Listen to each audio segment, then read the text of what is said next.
In my opinion, one of the hardest things about starting and running a small business as an artist is finding products and manufacturers that you know you can trust, you know are good quality, that work for you and your purposes, and that you know are worth investing in. For those of you who are new here, my name is Katie and I have been running a business of my own called Fun Gal Studio, where I sell various products with my artwork on them, including things like greeting cards, bookmarks, art prints, sticker sheets, vinyl stickers, and the product list continues to expand. I remember first starting out being extremely overwhelmed by all of the options out there and not knowing where to start, what to invest in, and also being based in Canada. Sometimes I found it very disheartening to come across something that seems really good and then find out that it's really hard to ship it or extremely expensive to ship it into Canada. I want to share with you all of my favorite products, everything from technology equipment to the packing material that I use to the manufacturers that I use when I get my products sourced externally. Let's start with all of my favorite technological equipment.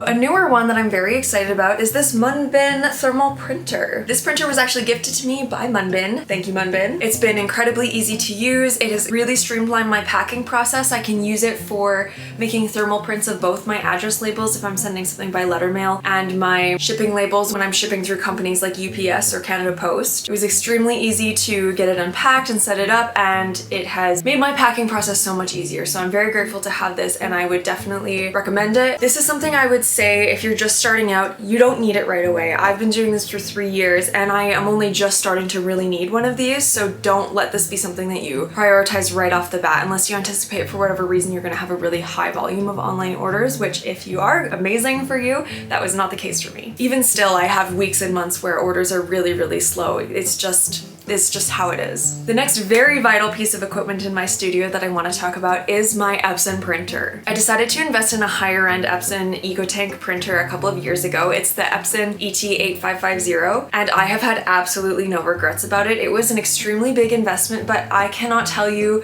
how much grief it has saved me being able to do ink refills rather than dealing with cartridges. The print quality is amazing. It's a fairly low maintenance printer. Knock on wood, I've had almost no problems with it at all. I could not be more happy with this printer, and I cannot recommend it or something like it enough. When I was making the purchase, I decided to go for the Epson ET-8550 because it's able to print up to 13:9 sized paper, whereas the Epson 8500 can print just up to 8.5x11. I probably could have gotten away with that size, as I don't really take advantage of the larger size paper very often, but that's a factor to consider if you're thinking about getting one of these printers. Let's talk about my cutting machine. So I decided to invest in a cutting machine back in 2020 when I was first starting to think about starting an art business. I did a little bit of research and I decided to go with the Silhouette Portrait 3. It's a more compact cutting machine, but it does everything that I need it to. Namely, the main thing that I'm very pleased that it's able to do really well is you can have it do both a kiss cut and a full cut on the same cut job. So basically what that means is I can make a sticker sheet in one go because it will do the little kiss cuts that make just enough for you to peel a sticker off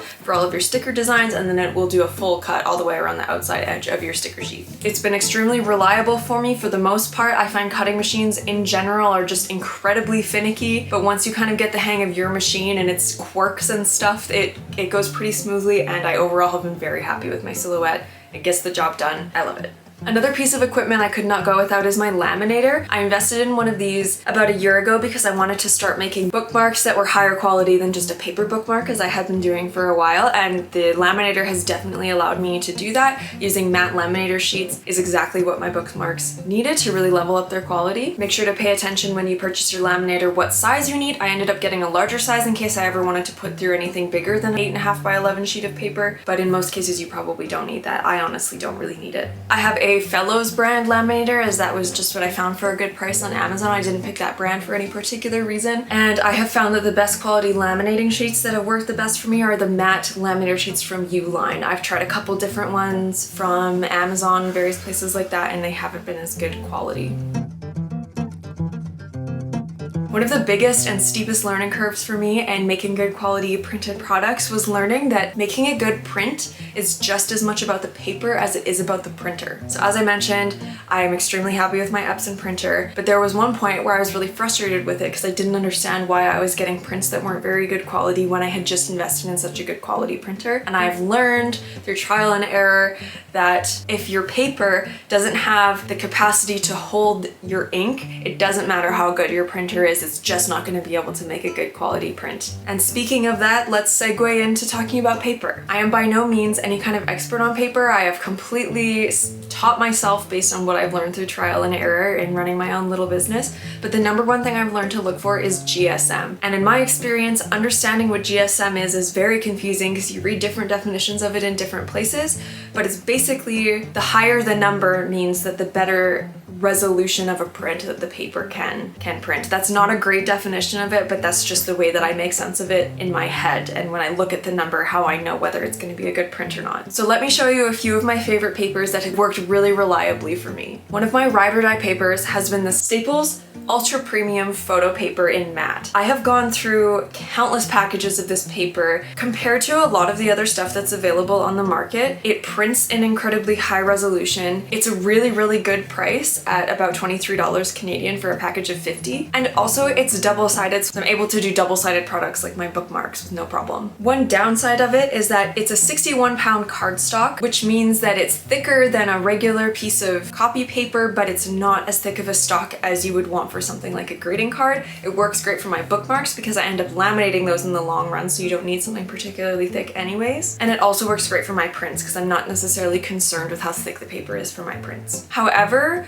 with a print, because they are a higher price point and you want the highest resolution possible, I am planning on trying out some other papers in the future. There's a brand I'm a very huge fan of called Red River Paper. I'm a member of their affiliate program, so if I talk about anything in this video you're interested in, you can follow my link and help me out a little bit if you're gonna do some shopping there anyways. They have some really beautiful high GSM art papers that I'm hoping to try for my prints in the future and see if it's comparable. I'll report back on that depending on how that goes. They have some papers that are as high as 300 GSM, while the paper I've been using from Staples is only about 230 GSM, which is still quite high, but obviously the higher the better, especially in the case of an art print. I've talked on this channel before about how I went on a long hunt to find the perfect greeting card paper, because for the longest time I was using this paper that I was just talking about from Staples for my greeting cards. While the print quality was sufficient for what I needed it to be, the stock just wasn't thick enough for a greeting card to stand up nicely on its own, and the paper kind of has a bend to it that is not what you're looking for in a greeting card. So I went on a hunt and I eventually came to the 88-pound polar matte paper from Red River Paper, and it is exactly what I was looking for. It's an extremely thick cardstock, so back to the discussion about printers, you need to make sure you have a very good quality printer if you're going to buy this paper, because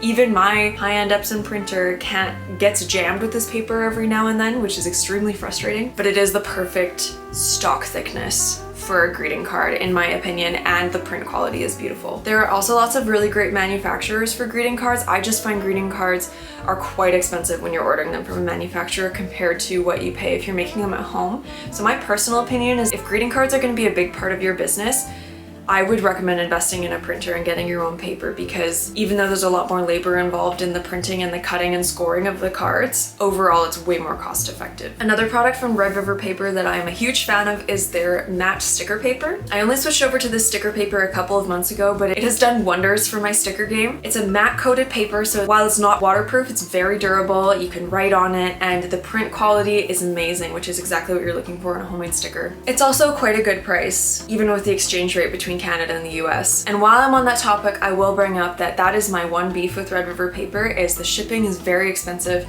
and all of their prices are listed in USD. And while I try to do the math in my head while I'm making my orders always end up costing me significantly more than I anticipate they will because of the exchange rate. So I really hope that Red River Paper can, in the future, make it easier to ship to Canada. Otherwise, I could potentially see me down the line having to find another paper provider that's more local, but so far I haven't been able to find anything that's as good quality as this. Let's talk about packaging. The first thing I want to say is I hate packaging. I specifically hate excess packaging. I am really passionate about trying to be as eco-friendly as possible in any area of your life where you can manage it. And as a business owner, I try and do everything I can to minimize waste. However, especially with art, there are just some things that you need to put a plastic coating on, and as much as it breaks my little green heart every time I have to put a plastic sleeve on something, I love clearbags.ca because they have eco bags, which are 100% certified compostable, and while I know they probably aren't always getting to the proper place to be disposed of, at least they are compostable and not made of plastic. You do end up paying a little bit more when you buy an eco bag versus a regular plastic bag, but in my opinion, I think it's worth it. It makes me feel so much better about having to use as much of them as I do. I also really love clearbags.ca because the first few batches of plastic sleeves that I ordered from various places, they weren't thick enough, so they got kind of wrinkly and they did not help showcase the product very well. So I was very glad to find that these were exactly what I was looking for. So I'm gonna rattle off all of the sizes of bags that I use, but the beautiful thing about clear bags is in any type of bag, they have a really nice variety of sleeves that you can get in different sizes. For my greeting cards, I have these no flap sleeves, which saves me a lot of time doing a little seal on every single card because for a greeting card, it's just not necessary. However, for my art prints, I use these ones that have sealable flaps on them, and I like that it's the protective closure seal because then you don't accidentally get any adhesive on your prints. All of my prints currently are 8 by 10 inches just because it worked out that way, and I was focusing on making things in that size because I feel like people like to see prints that are in sizes that they know they'll be able to get a frame for easily. And I also periodically order various other sizes for different projects. Like currently I'm working on some Christmas gift tags and I had to order a custom size of an eco flap sleeve for those as well. I also have from time to time sourced my bookmark tassels and my plastic hang tabs that I use for my stickers at markets from clearbags.ca. Although I will say I'm not a huge fan of the quality of their bookmark tassels. They cost a bit more than when I've gotten them from other places like Amazon, and they are not the quality that I was hoping they would be. Here are a couple of my favorite manufacturers that I have trusted with turning my artwork into products for my shop. My number one favorite, because it's a Canadian-based company, is Jukebox. Their vinyl stickers are indestructible, amazing quality. The print always comes out beautifully. I'm very, very happy with every sticker order I've ever gotten from Jukebox. I can't recommend them enough. I also have gotten their vinyl sticker sheets before when I did the collaboration with Cappy Bears, and those are incredible quality as well. So far, I haven't explored many of their other products, but I plan to in the future. And then one other manufacturer that I use consistently is Moo, specifically for my postcards. The reason why I love Moo's postcards, their quality is very, very good, and the one time that I didn't get a good quality print, I sent them some feedback and they just reprinted my order and sent me a whole new batch of postcards, so they completely regained my trust. The thing that I think is so great about Moo, especially if you're first starting out, is they allow you to mix and match the prints that are on the item that you're ordering. So for example, I can order 250 postcards with 15 different designs, so I get an assortment of all of the different designs that I've put in. So you still get a bulk discount even though you're getting a bunch of different designs, which as far as I know, I've never found another print company that does that. And when you don't know how much stock you are able to sell of something, it makes a huge difference. I am hoping in the future to try switching to Jukebox for my postcards because I have seen other people who've gotten postcards from them before and they look great. And I do try and concentrate my purchases for my business to be local and to be either local or other small businesses. That being said though, it is incredibly hard to do that, especially when you are starting out as a very small business. So I encourage you to try and do what I try and do, which is do the best that you can and let that be enough for now, and know that as your business grows, as long as you keep the mindset of trying to be mindful and do the best you can and make as ethical choices as you can, that's just the best we can do, and that has to be enough, and that's okay. So that covers all of my current products, all of the materials and manufacturers that I use for my shop currently. If you have any other favorites that I haven't mentioned, I would love to see them in the comments. I always love to try and experiment with new things, especially as my business grows and I make new products. It's always good to have different opinions and ideas and places to try, especially if you're a fellow Canadian and you can recommend any Canadian print brands or manufacturers of these kinds of products. I would love to hear about them. And please don't hesitate to leave me any other comments, questions, thoughts about your business, about running my business, anything of the sort. Thank you so much for watching all the way to the end. I really hope you got something valuable out of this video. I hope you have the most wonderful day. Thank you so much for being here, and I will see you in the next video, friends.